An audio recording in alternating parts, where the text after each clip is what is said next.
There can be nothing normal in the mind of one who, knowing what I knew of the horrors of Tempest Mountain, would seek alone for that fear that lurked there. That at least two of the fear's embodiments were destroyed formed but a slight guarantee of mental and physical safety in this Acheron of multiform diabolism. Yet I continued my quest with even greater zeal as events and revelations became more monstrous. When, 2 days after my frightful crawl through that crypt of the eyes and claw, I learned that a thing had malignly hovered 20 miles away at the same instant the eyes were glaring at me, I experienced virtual convulsions of fright. But that fright was so mixed with wonder and alluring grotesqueness that it was almost a pleasant sensation. Sometimes, in the throes of a nightmare, when unseen powers whirl one over the roofs of strange dead cities toward the grinning chasm of Nis, it is a relief and even a delight to shriek wildly and throw oneself voluntarily along with the hideous vortex of dream doom into whatever bottomless gulf may yawn. And so it was with the waking nightmare of Tempest Mountain.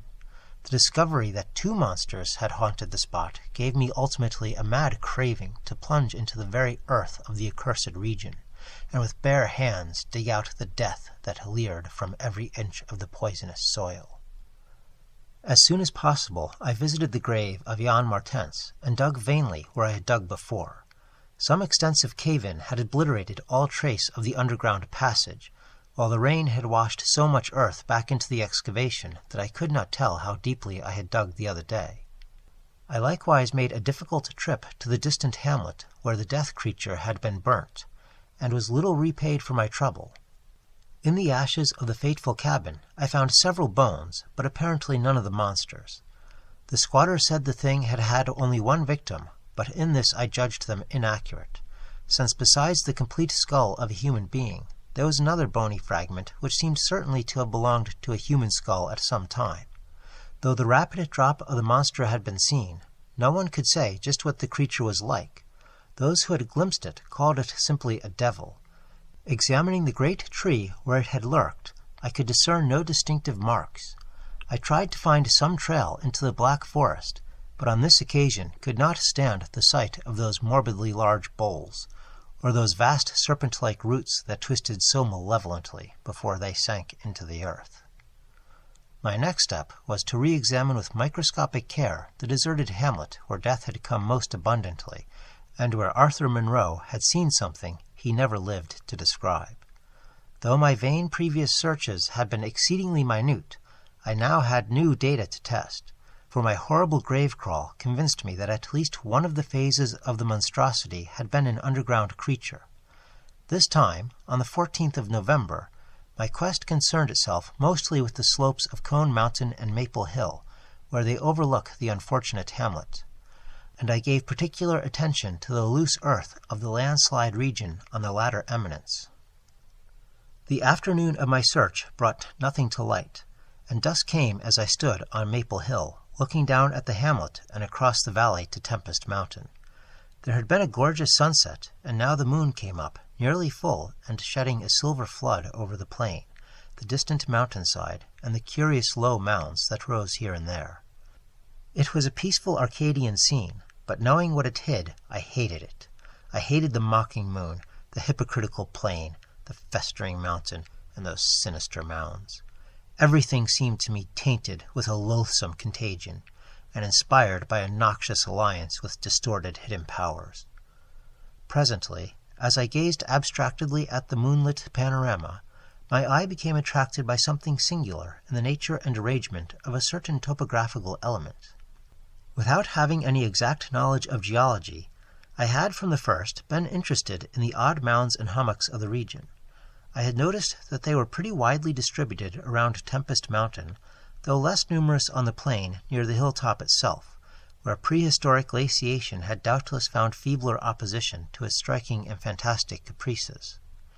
Now, in the light of that low moon which cast long weird shadows, it struck me forcibly that the various points and lines of the mound system had a peculiar relation to the summit of Tempest Mountain. That summit was undeniably a center from which the lines or rows of points radiated indefinitely and irregularly, as if the unwholesome Martens mansion had thrown visible tentacles of terror. The idea of such tentacles gave me an unexplained thrill, and I stopped to analyze my reason for believing these mounds glacial phenomena. The more I analyzed, the less I believed, and against my newly opened mind, there began to beat grotesque and horrible analogies based on superficial aspects and upon my experience beneath the earth. Before I knew it, I was uttering frenzied and disjointed words to myself. My God, molehills! The damn place must be honeycombed. How many? That night at the mansion, they took Bennett and Toby first, on each side of us. Then I was digging frantically into the mound which had stretched nearest me, digging desperately, shiveringly, but almost jubilantly, digging and at last shrieking aloud with some unplaced emotion as I came upon a tunnel or burrow just like the one through which I had crawled on that other demonic night. After that I recall running, spade in hand, a hideous run across moonlitten mound-marked meadows and through diseased, precipitous abysses of haunted hillside forest, leaping, screaming, panting, bounding toward the terrible Martense mansion. I recall digging unreasoningly in all parts of the briar-choked cellar, digging to find the core and center of that malignant universe of mounds. And then I recall how I laughed when I stumbled upon the passageway, the hole at the base of the old chimney, where the thick weeds grew and cast queer shadows in the light of the lone candle I happened to have with me. What still remained down in that hell-hive, lurking and waiting for the thunder to arouse it, I did not know. 2 had been killed, perhaps that had finished it, but still there remained that burning determination to reach the innermost secret of the fear, which I had once more come to deem definite, material, and organic. My indecisive speculation whether to explore the passage alone and immediately with my pocket-light, or to try and assemble a band of squatters for the quest, was interrupted after a time by a sudden rush of wind from outside, which blew out the candle and left me in stark blackness. The moon no longer shone through the chinks and apertures above me, and with a sense of fateful alarm, I heard the sinister and significant rumble of approaching thunder. A confusion of associated ideas possessed my brain, leading me to grope back toward the furthest corner of the cellar. My eyes, however, never turned away from the horrible opening at the base of the chimney, and I began to get glimpses of the crumbling bricks and unhealthy weeds as faint glows of lightning penetrated the woods outside and illumined the chinks in the upper wall. Every second I was consumed with a mixture of fear and curiosity. What would the storm call forth, or was there anything left for it to call? Guided by a lightning flash, I settled myself down behind a dense clump of vegetation, through which I could see the opening without being seen.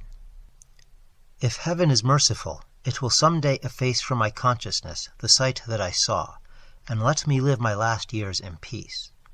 I cannot sleep at night now, and have to take opiates when it thunders. The thing came abruptly and unannounced, a demon rat-like scurrying from pits remote and unimaginable, a hellish panting and stifled grunting, and then from that opening beneath the chimney a burst of multitudinous and leprous life. A loathsome night-spawned flood of organic corruption, more devastatingly hideous than the blackest conjurations of mortal madness and morbidity. Seething, stewing, surging, bubbling like serpent slime, it rolled up out of that yawning hole, spreading like a septic contagion, and streaming from the cellar at every point of egress, streaming out to scatter through the accursed midnight forest and strew fear, madness, and death. God knows how many there were. There must have been thousands. To see the stream of them in that faint, intermittent lightning was shocking.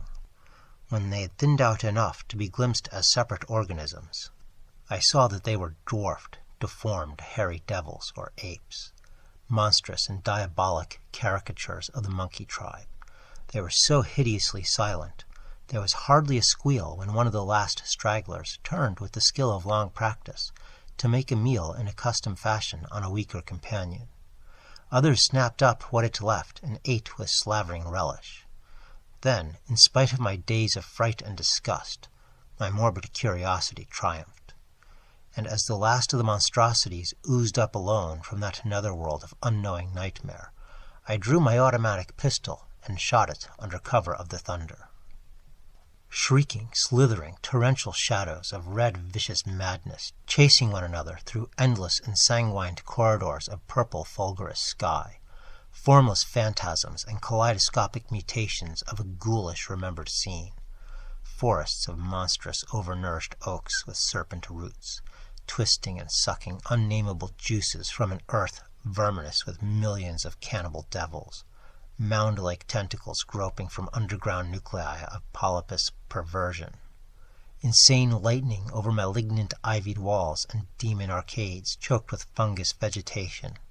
Heaven be thanked for the instinct which led me unconscious to places where men dwell, to a peaceful village that slept under the calm stars of clearing skies. I had recovered enough in a week to send to Albany for a gang of men to blow up the Martens mansion and the entire top of Tempest Mountain with dynamite, stop up all the discoverable mound burrows, and destroy certain overnourished trees whose very existence seemed an insult to sanity.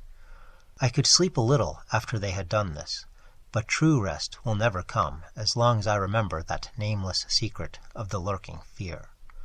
The thing will haunt me, for who can say the extermination is complete, and that analogous phenomena do not exist all over the world?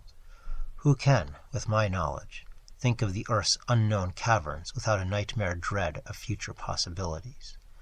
I cannot see a well or a subway entrance without shuddering. Why cannot the doctors give me something to make me sleep, or truly calm my brain when it thunders? What I saw in the glow of my flashlight, after I shot the unspeakable straggling object, was so simple that almost a minute elapsed before I understood and went delirious. The object was nauseous, a filthy whitish gorilla thing with sharp yellow fangs and matted fur. It was the ultimate product of mammalian degeneration, the frightful outcome of isolated spawning, multiplication, and cannibal nutrition above and below the ground, the embodiment of all the snarling chaos and grinning fear that lurk behind life. It had looked at me as it died, and its eyes had the same odd quality that marked those other eyes which had stared at me underground and excited cloudy recollections. One eye was blue, the other brown. They were the dissimilar Martens eyes of the old legends, and I knew in one inundating cataclysm of voiceless horror what had become of that vanished family, the terrible and thunder-crazed House of Martens.